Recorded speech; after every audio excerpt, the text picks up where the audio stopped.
کے دائرے میں تھی تو میں نے کہا تھا پورا موضوع لگانا ہے کہ امت مسلمہ کے لیے انتہائی دکھ کا سبب یہ کہ اللہ کے نبی صلی اللہ علیہ وسلم کے غلام پانچویں خلیفہ راشد حضرت عمر کے نواسہ حضرت عمر بن عبدالعزیز رضی اللہ تعالی عنہ کی مزار پر انوار کو کچھ ظالموں نے شہید کیا، اور شہید کرنے کے بعد آپ کے جسد اطہر کو بے حرمتی کی گئی۔ اس حوالے سے چونکہ عالم اسلام کا اس بات سے دل دکھا، اور یہ تماشا جو وہاں پہ ہوا حضرت عمر بن عبدالعزیز رضی اللہ تعالیٰ عنہ کی مزار کے ساتھ، نجدی ٹولے کا یہ پرانا طریقہ واردات ہے، طریقہ کار ہے کہ ان لوگوں نے بھی ایسی خباثت کی تھی۔ مدینہ شریف کے جنت البقیع کے قبرستان سے مزارات صحابہ اکرام علیہ رضوان کو شہید کیا، اور ان پہ بنے ہوئے جو روضہ جات تھے ان کو بھی شہید کیا گیا۔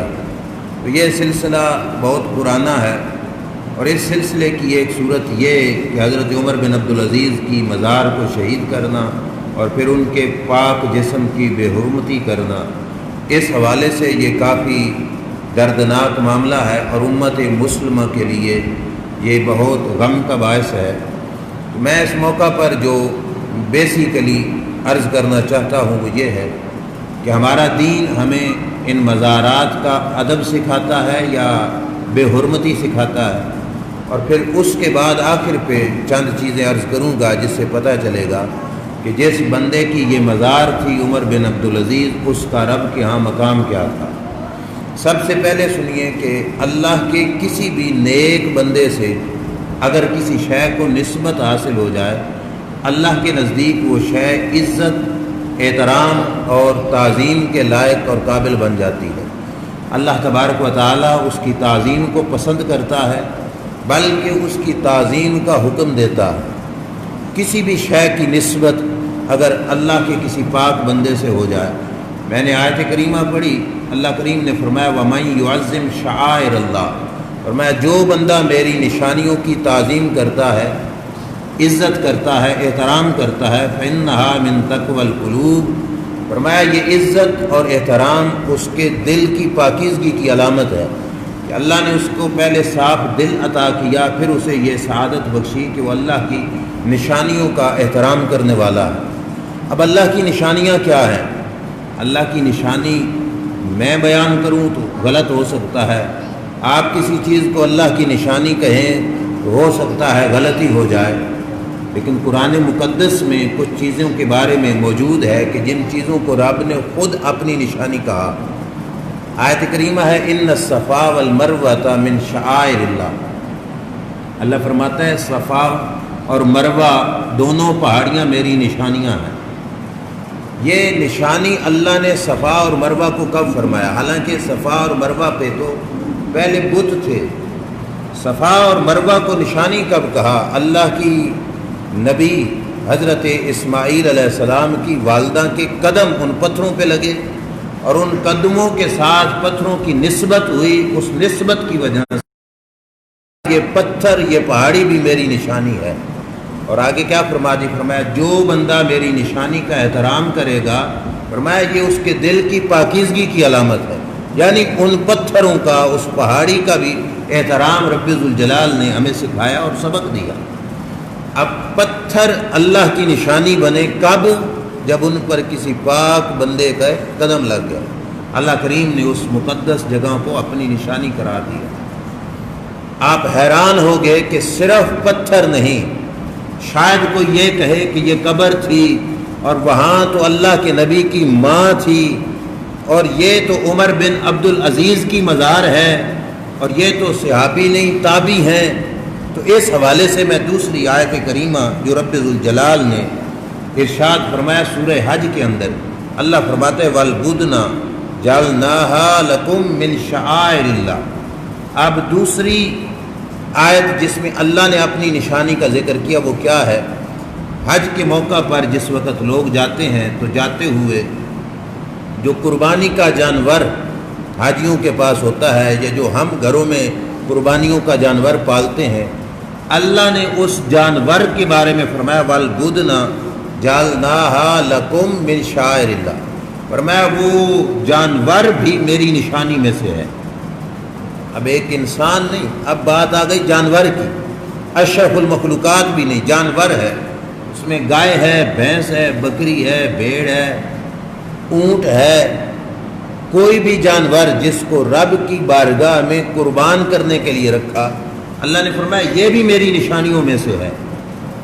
اور اس نشانی کے احترام کا بھی ہمیں اللہ نے سبق دیا۔ قربانی کے جانور کو تکلیف پہنچانا شریعت اس سے منع کرتی ہے، اس کے اوپر سواری کرنا، یعنی اگر اونٹ ہو تو اس سے بھی تکلیف پہنچانے سے شریعت منع کرتی ہے کہ اس کو تکلیف نہ پہنچائی جائے۔ تو اللہ نے اس نشانی کو، اس جانور کو بھی فرمایا یہ میری نشانی ہے، اور فرمایا لکم فیہا خیر، فرمایا اس نشانی میں تمہارے لیے بھلائی ہے۔ اب جس جانور کو اللہ کے نام پر قربان کرنا ہے، ابھی قربان ہوا نہیں، ابھی تو زندہ ہے، اس جانور کو بھی چونکہ نام لگ گیا رب کے اور اللہ کی راہ میں قربان ہونے کے لیے مختص کر دیا گیا، اس جانور کو بھی رب نے کہا وہ میری نشانی ہے، اور اس جانور کی عزت کا اور احترام کا اللہ کے دین نے ہمیں حکم دیا۔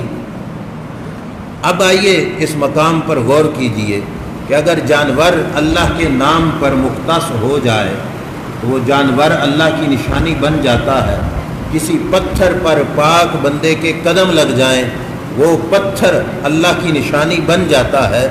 وہ مزار، جس مزار میں اللہ کا بندہ عمر بن عبدالعزیز لیٹا تھا، اس مزار کے پتھر رب کے نزدیک کتنی عزت والے ہوں، اس مزار کی سرزمین اللہ کے ہاں کتنی عزت و احترام والی ہوگی۔ اور یہ بھی ذہن میں رکھنا کہ یہ اللہ کے پاک بندوں کے مزارات، کچھ لوگوں کی سوچ ہے کہ یہ بس بندہ مر گیا تو ختم اور اس کا سلسلہ بھی ختم، یہ غلط بات ہے۔ جس مقام پر رب کے پاک بندے کی مزار ہوتی ہے، اللہ اس مزار کی برکتیں علاقہ والوں کو بھی عطا فرماتا ہے۔ پورا محلہ، پورا علاقہ، ارد گرد، گرد و نواح سارے مستفید ہوتے ہیں اس مزار کے فیض سے۔ قرآن مقدس کی تفسیر ہے، ہمارے مدرسوں میں بھی پڑھائی جاتی ہے، دوسرے مکتبہ فکر کے مدرسوں میں بھی پڑھائی جاتی ہے، اس کے اندر بات موجود ہے۔ سورہ یوسف کی تفسیر کے اندر، تفسیر جلالین میں موجود ہے کہ جس وقت اللہ کے نبی حضرت یوسف علیہ السلام کا وصال ہوا تو مصر کے لوگوں میں جھگڑا ہو گیا کہ کچھ لوگ دریائے نیل کی اس سائڈ پہ رہتے تھے، کچھ اس سائڈ پہ رہتے تھے۔ ادھر والوں نے کہا کہ یوسف علیہ السلام کا مزار ہم نے اپنے علاقے میں بنانا ہے تاکہ اس مزار کا فیض ہمیں نصیب ہو۔ پرلی سائڈ والوں نے کہا کہ نہیں، ہم نے یوسف علیہ السلام کا مزار اپنے علاقے میں بنانا ہے تاکہ اس کا فیض ہمیں ملے۔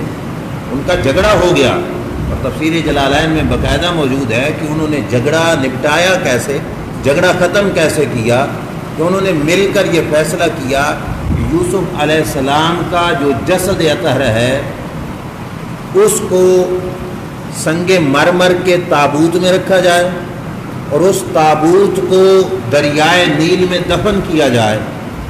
دریائے نیل کا پانی مصر کے علاقے میں ادھر بھی جاتا ہے ادھر بھی جاتا ہے، یعنی پورا علاقہ اس پانی کو استعمال کرتا ہے۔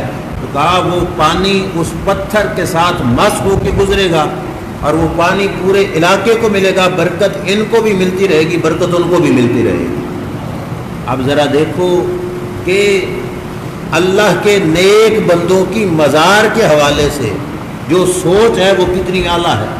پھر وہاں تفسیر میں موجود ہے کہ جب فیصلہ ہونے لگا تو یہ ہوا کہ اس کنارے کے ساتھ دفن کیا جائے یا اس کنارے کے ساتھ، تو ادھر والوں نے کہا کہ اگر ادھر دفن کیا گیا تو ادھر تو پانی تھوڑا آئے گا مس ہو کر، لہٰذا ادھر دفن کیا جائے پرلی سائڈ پر۔ پرلی سائڈ والوں نے کہا ادھر تابوت ہوا تو ادھر سے پانی تھوڑا گزرے گا۔ فیصلہ یہ ہوا کہ دریائے نیل کے سنٹر میں جا کے حضرت یوسف علیہ السلام کے مزار تابوت کو دفن کر دیا جائے اس تابوت سے پانی لگ کر دونوں علاقوں میں برکتیں تقسیم کرتا رہے گا۔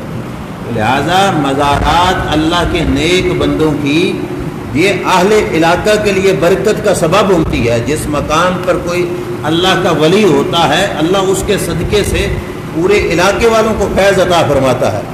جب یہ شان کسی ولی کی ہے تو پھر عمر بن عبد العزیز کا مقام کیا ہوگا؟ یوسف علیہ السلام اللہ کے نبی ہیں، ان کی شان اور زیادہ۔ اور پھر صرف یہاں تک ہی نہیں، میرے کریم آقا صلی اللہ علیہ وسلم کا مزاج اور دین پڑھیے۔ کیا سرکار نے مزارات توڑنے کا حکم دیا، مزارات کو ختم کرنے کا حکم دیا؟ ایسی بات ہرگز نہیں۔ آپ جاتے ہو، کسی کا عزیز رشتہ دار پیارا خدا نخواستہ فوت ہو جائے، اس کی قبر پہ جا کے آپ اپنے ہاتھ سے بھی مٹی ڈالتے ہو، اور اس مٹی کے ڈالنے کو باعث ثواب سمجھتے ہیں ہم، اور صرف اپنے پاس سے نہیں، حدیث پاک میں موجود ہے۔ میرے آقا صلی اللہ علیہ وسلم اپنے ایک امتی کی مزار پہ گئے، ابن ماجہ میں ہے، حسا علیہ من قبل راسہ ثلاثاً، کہ سرکار اس میت کی قبر کے سر کی جانب گئے اور سر کی جانب بیٹھ کر حضور نے 3 مٹھیاں مٹی کی بھر کر اس قبر پہ ڈالی۔ قبر پر مٹی ڈالنے سے قبر کا نشان بنتا ہے، اور نشان بنایا حضور علیہ السلام نے، نہ کہ قبر کے نشان کو مٹایا۔ اور صرف مٹی نہیں ڈالی، ابن ماجہ کی کئی روایتوں میں اور بھی موجود ہے کہ ورش علیہ الماء، قبر پر مٹی ڈالنے کے بعد حضور نے اپنے ہاتھوں سے پانی کا چھڑکاؤ بھی کیا۔ اب مٹی خشک ہو تو ہوا سے اڑ جاتی ہے، ادھر ادھر بکھر جاتی ہے۔ ہم لوگ گھروں میں ریت وغیرہ ڈلوائیں تو اوپر پانی ڈال دیتے ہیں تاکہ یہ یہاں پہ جمی رہے۔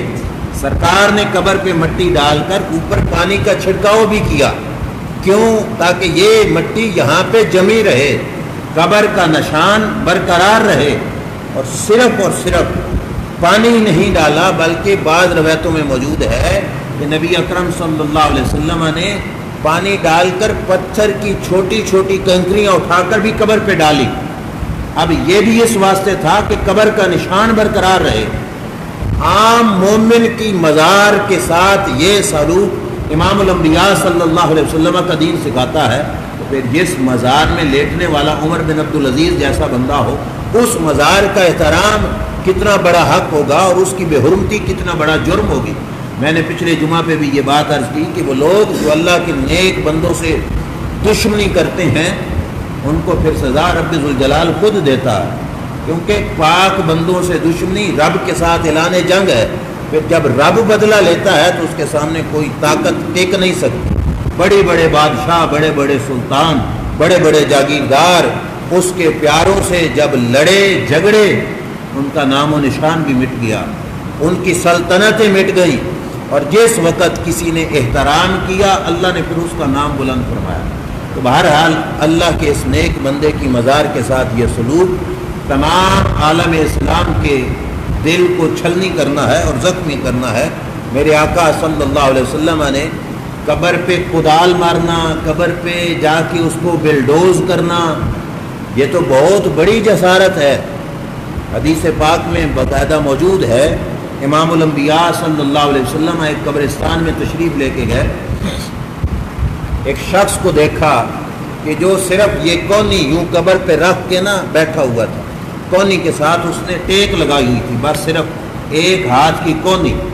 اللہ کے نبی صلی اللہ علیہ وسلم نے دیکھا تو اس کو فرمایا یہ اپنی کونی اٹھا لے، لا توز صاحب حاضل قبر، تیری کونی رکھنے سے میت کو تکلیف ہو رہی ہے، لہذا قبر پہ فرمایا کونی تک بھی نہ رکھو۔ ان کا دین کوئی اور دین ہے جو قبروں کو بلڈوز کرتے ہیں۔ اللہ کے نبی صلی اللہ علیہ وسلم کا دین قبر پہ ایک کونی نہیں رکھنے دیتا کہ تکلیف ہوگی، اس پہ ٹیک لگا کے نہیں بیٹھنے دیتے اللہ کے نبی صلی اللہ علیہ وسلم۔ اور پھر مسلم شریف کی مستند روایت جس میں میرے آقا صلی اللہ علیہ وسلم نے ان جملوں میں ارشاد فرمایا لائن یجلس احدکم علی جمرۃ فتحرک ثیابہ فتحلس علی جلدہ خیر لہ من ان یجلس علی قبرہ۔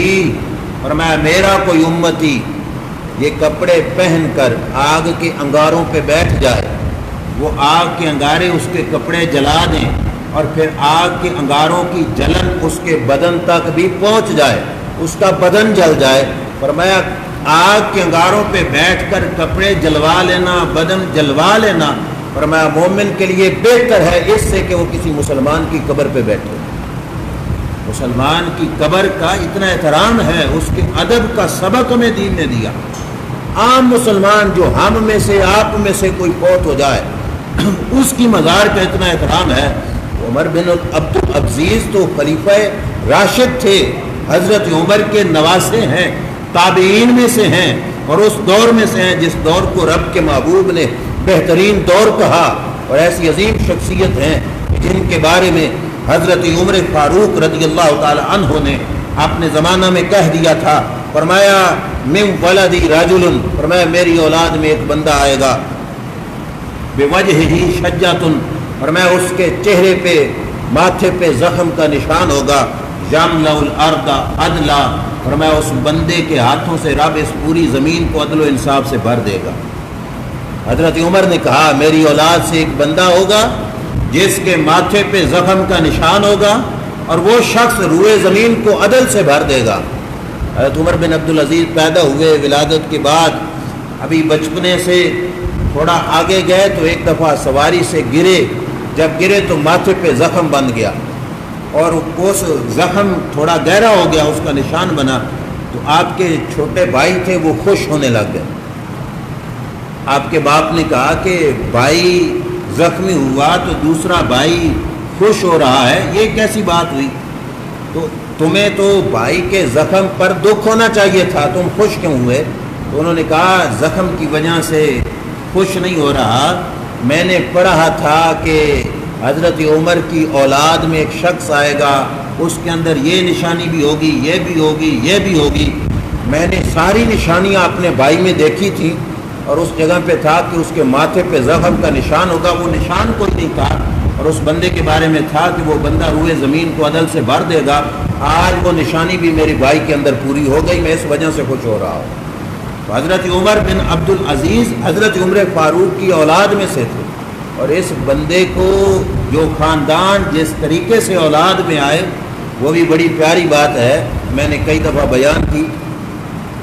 حضرت عمر کا معمول تھا، آپ نے کئی دفعہ سنا کہ رات کو علاقے میں گشت کرنا، چکر لگانا، تو ایک گھر سے حضرت عمر نے آواز سنی کہ ایک ماں اپنی بچی کو کہتی ہے کہ بچی دودھ میں پانی ملاؤ تاکہ دودھ زیادہ ہو جائے اور ہماری کمائی تھوڑی زیادہ ہو۔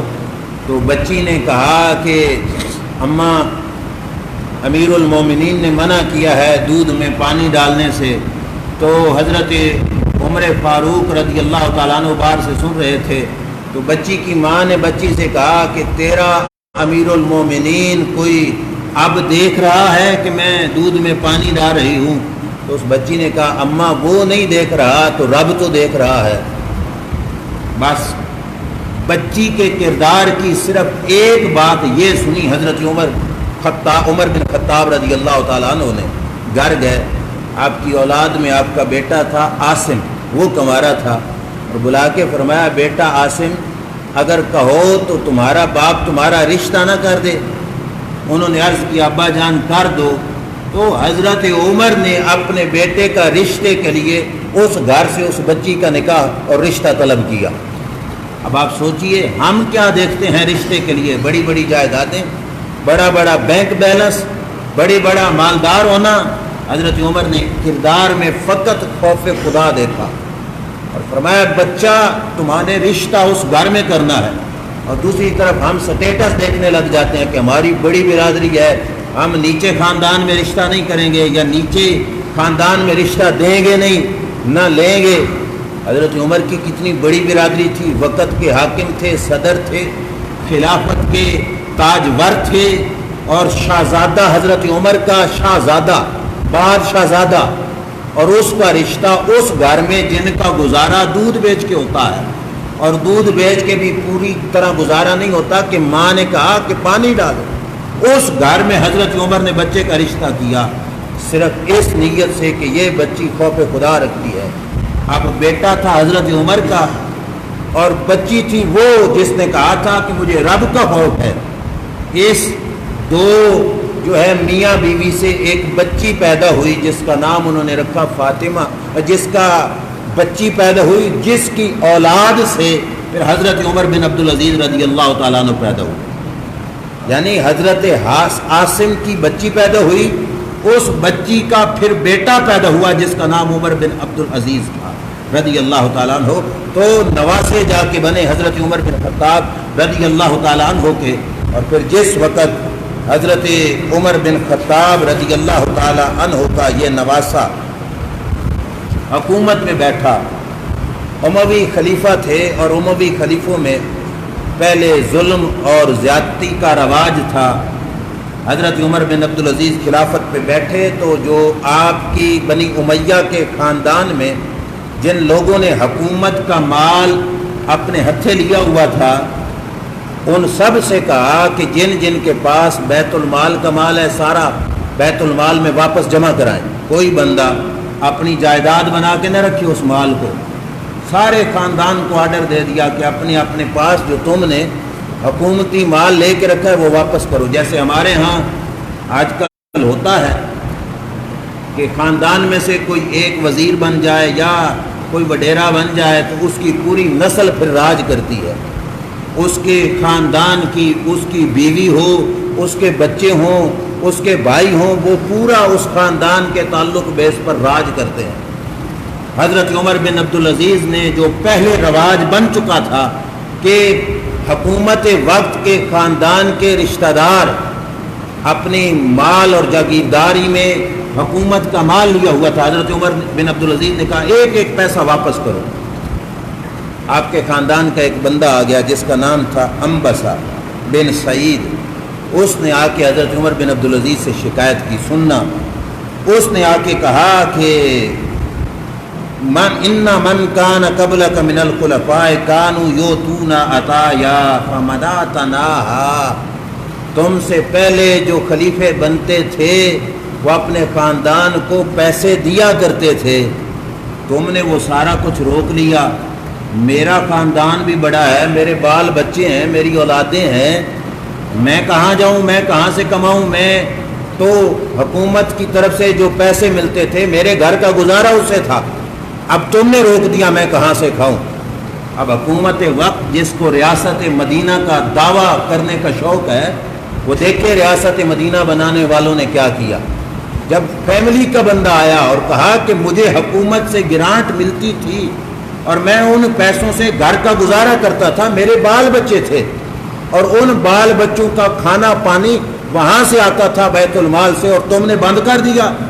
حضرت عمر بن عبدالعزیز نے کیا جواب دیا؟ فرمایا احبکم من کفانا مونتو، فرمایا میں تمہیں بتاؤں نہیں کہ جس کس طریقے سے تمہارے گھر کا گزارا چلتا رہے، تمہارے گھر کا سرکٹ چلتا رہے، فرمایا میں تمہیں طریقہ بتاؤں؟ حضرت عمر بن عبدالعزیز کے خاندان کے اس بندے نے انبسہ جس کا نام تھا، اس نے کہا بتائیے۔ اب طریقہ عمر بن عبدالعزیز کا آپ سنیے تو عقل ٹھکانے لگ جائے گی کہ وقت کے حاکم کو رب نے مزاج کتنا ستھرا دیا تھا۔ حضرت عمر بن عبدالعزیز نے کہا اکثر ذکر الموت فإن كنت فی ضیق من العیش عیش وسعہ علیک، کہا میرے رشتہ دار کثرت سے موت کو یاد کرتا رہے، مال جتنا تھوڑا ہوگا تجھے زیادہ لگے گا، موت کو کثرت سے یاد کر، مال تھوڑا ہوگا تب بھی تجھے زیادہ لگے گا۔ کتنا بہترین وظیفہ بتا دیا، جس کے پل پل میں موت یاد ہو، اس کے جیب میں تو سینکڑوں بھی ہوں تو وہ کہے گا پتہ نہیں یہیں مار گیا تو یہ میرے کس کھاتے کے، کہا تھوڑا تجھے زیادہ لگے گا۔ طریقہ کیا بتا دیا؟ فرمایا اکثر ذکر الموت، کثرت سے موت کو یاد کر۔ پھر صرف یہ نہ سمجھنا کہ یہ صرف خاندان والوں کے لیے آرڈر تھا، نہیں، اپنی بیوی حضرت عمر بن عبدالعزیز کی، یہ بیوی کا معاملہ بھی پچھلے دنوں بڑا تماشا بنا کہ بڑے بڑے جاگیرداروں کی بیویوں کے سوٹ بھی گاڑیوں میں آتے ہیں، لیکن حضرت عمر بن عبدالعزیز کی بیوی کا معاملہ کیا تھا؟ ان کے پاس کچھ زیورات تھے، وہ بھی وہ بیت المال سے ان کے والد نے ان کو بنا کے دیے تھے ان کی بیوی کو، حضرت عمر بن عبدالعزیز نے اپنی بیوی سے کیا کہا جس وقت دیکھا کہ اس کے پاس پرانے زیورات ہیں جو حکومت کی طرف سے لیے گئے تھے. اس وقت حضرت عمر بن عبدالعزیز نے کہا اختاری اما ان تردی ہلیہ کے الی بیت المال و اما ان تازنی لی فی فراقے کے. عمر بن عبدالعزیز نے اپنی بیوی سے کہا اے میری بیوی تیری مرضی، یا تو یہ زیورات واپس کر بیت المال میں یا پھر مجھے اجازت دے میں تجھے طلاق دیتا ہوں. کتنا بڑا معاملہ. اور آگے کیا کہا، فرمایا فإنی اکرہ ان اکون انا وانت وہوا فی بیت واحد. فرمایا مجھے یہ بات اچھی نہیں لگتی کہ میں اور میری بیوی تو اور ظلم کا وہ مال ایک گھر میں رہے. فرمایا یہ مجھے پسند نہیں. اگر تیرے گھر میں اس مال میں رہنا ہے تو میرے گھر نہیں رہے گی، اگر میرے گھر میں رہنا ہے تو تیرے گھر میں وہ زیور نہیں رہے گا. اب یہ کرنل کی بیوی نہیں تھی، یہ عمر بن عبدالعزیز کی بیوی تھی جس نے کیا کیا، کہا عمر بن عبدالعزیز یہ زیور تھوڑا ہے، اگر اس زیور جتنے ڈبل ہو کے بھی مجھے ملے نا تو میں تجھ سے طلاق نہیں لوں گی، زیورات کو ٹانگ مار دوں گی، واپس کر دوں گی، پر تیرا رشتہ میں ضرور قبول کروں گی. عمر بن عبدالعزیز کی بیوی نے وہ زیورات واپس کیے. واپس کر کے کیا کیا، اپنے خامد کے ساتھ زندگی گزاری. پھر کیا ہوا، اب یہ اگلی بات اس سے بھی پیاری. جس وقت عمر بن عبدالعزیز کا وصال ہو گیا، عمر بن عبدالعزیز کے بعد جو خلیفہ بنا اس نے آپ کی بیوی کو آفر کی کہ تمہارا زیور ابھی تک بیت المال میں موجود ہے، اگر تم چاہتی ہو تو میں وہ دوبارہ تمہیں دے دیتا ہوں جو تمہارے خامد نے واپس کرایا تھا بیت المال میں. تیرا ارادہ ہے تو میں تجھے واپس کر دیتا ہوں. حضرت عمر بن عبدالعزیز کی بیوی نے کہا لا واللہ، میں خدا کی قسم کبھی نہیں لوں گی، وہ زیور کبھی نہیں لوں گی. لوگوں کے لیے عمر بن عبدالعزیز مر گیا ہے، میرے لیے میرا خامد زندہ ہے، میرے لیے میرے سر کا تاج زندہ ہے. میں کبھی خیانت نہیں کروں گی، بے وفائی نہیں کروں گی. خامد ایسے ہوں تو بیویاں مرنے کے بعد بھی وفا کرتی. حضرت عمر بن عبدالعزیز کی بیوی نے ٹھکرا دیا، کہا میں نہیں لوں گی اب، اور واپس کر دیا. فرمایا اس شے کو رکھنا اب میرے لیے جائز بھی نہیں کہ میں اپنے پاس اس معاملے کو رکھوں اور اس چیز کو میں اپنے گلے کا ہار بنوں. فرمایا یہ ہرگز میرے واسطے جائز نہیں ہے. اور پھر عمر بن عبدالعزیز کی وہ مشہور بات کہ جس وقت آپ نے اپنی خلافت کا سلسلہ شروع کیا تو جو مختصر سی تنخواہ تھی بیت المال سے وہ لیتے تھے، اور عید آ گئی، اور عید کے موقع پر عمر بن عبدالعزیز کی بیٹیوں کے سوٹ کوئی نہیں تھے. عمر بن عبدالعزیز وقت کا خلیفہ، وقت کا حاکم، بادشاہ وقت، اور بیٹیوں کے لیے عید کے سوٹ نہیں. جہاں ایک ایک فنکشن کے لیے کئی کئی سوٹ، اور وقت کے حاکم کی بیٹیوں کا سوٹ نہیں تھا. باپ کے پاس آئیں، کہا ابا جان کل لوگوں کی بچیاں نئے کپڑے پہنے گی اور عمر بن عبدالعزیز کی بچیوں کے تن پہ نیا لباس نہیں ہوگا، ابا جان کچھ کیجئے. فرمایا بیٹیوں مہینہ ختم نہیں ہوا اور میرے پاس تو تنخواہ کے علاوہ کوئی اور آمدنی نہیں، اور تنخواہ تو ابھی آئی نہیں، تو تمہارا سوٹ کہاں سے بنوا کے دوں. بیٹیاں خاموش ہو گئیں. کچھ دیر کے بعد پھر آ گئیں. بار بار بچیوں نے التجا کی. اب جن لوگوں کو اللہ نے بچیوں سے نوازا ہے وہ سمجھتے ہیں کہ بچیوں کا درد پھر باپ کو کتنا ہوتا ہے. جب بار بار بچیوں نے التجا کی، کہا ابا جان ہمیں کپڑے چاہیے، ہمیں شرم آئے گی کہ لوگوں کی بچیاں نئے کپڑے پہنیں اور وقت کے حاکم کی بچیوں کا لباس پرانا ہو. حضرت عمر بن عبدالعزیز نے کہا بیٹیوں پھر کیا کروں. بچیوں نے مشورہ دیا، کہا ابا جان ایڈوانس تنخواہ لے لیں، ایڈوانس پیشگی تنخواہ لے لیں، اور تنخواہ سے ہم اپنے کپڑے بنوا لیں گے. مہینے کی تنخواہ ایڈوانس لے لیں. حضرت عمر بن عبدالعزیز نے کہا چلو ٹھیک ہے.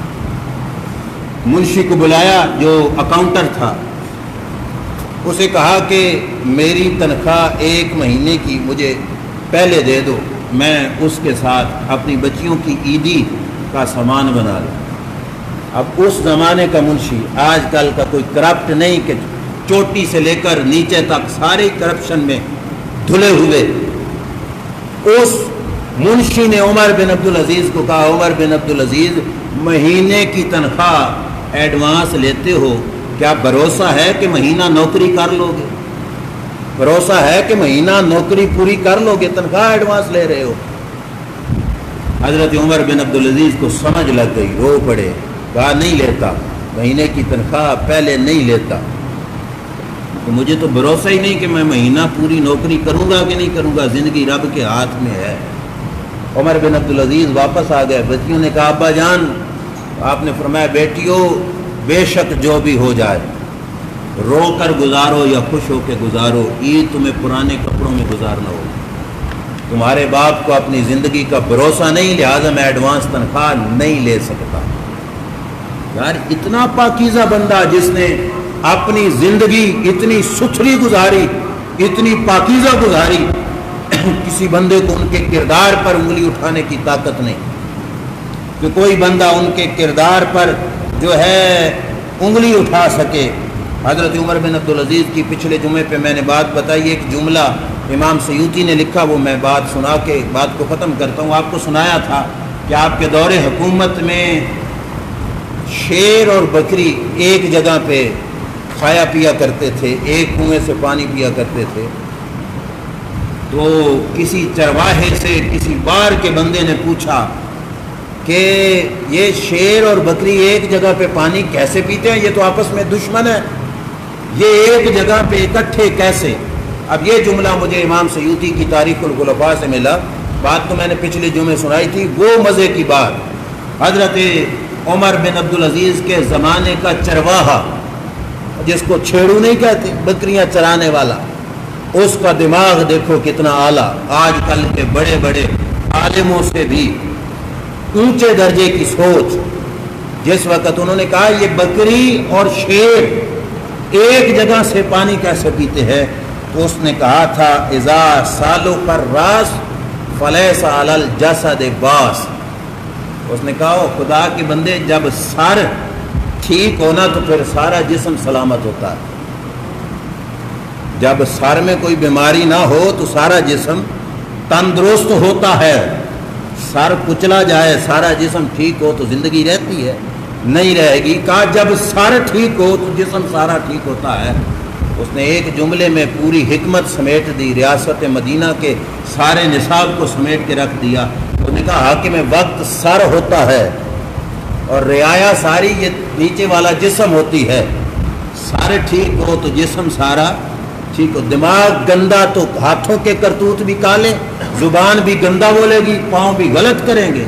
دماغ صحیح، ہاتھ بھی سیدھا، زبان بھی سیدھی، کان بھی سیدھے، آنکھ بھی سیدھی، پاؤں بھی سیدھا، کردار بھی درست ہوگا۔ اس نے کہا سر سیدھا تو ساری جسم سیدھا۔ کہا حاکم ہمارا عمر بن عبدالعزیز ہے۔ جب حاکم صحیح ہے تو عوام رہی، جانور کو بھی رب نے سمجھ عطا فرمائی۔ فرمایا اتنی بڑی سمجھ رب ذوالجلال نے عطا کی کہ ہمارا سر صحیح ہے۔ یہ وہ سر جس کو ہیڈ کہا جاتا ہے، یہ SIR سر نہیں، لیکن اگر مانن کیا جائے تو SIR والا سر بھی، کہ جب سر صحیح تو ساری رعایا بھی صحیح، ساری کائنات میں ساری رعایا کے کردار میں بھی درستی ہوگی۔ پھر کسی پہ گولی نہیں چلانی پڑے گی کہ تم اپنا کردار درست کرو، اپنا کردار درست کرو، نیچے کی رعایا خود سنور جائے گی۔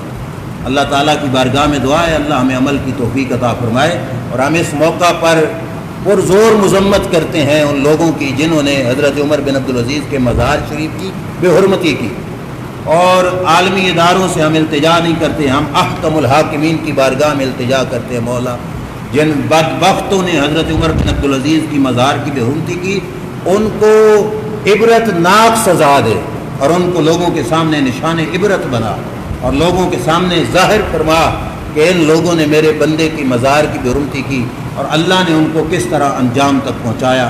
اللہ تعالی ہمیں عمل کی توفیق عطا فرمائے۔ وآخر دعوانا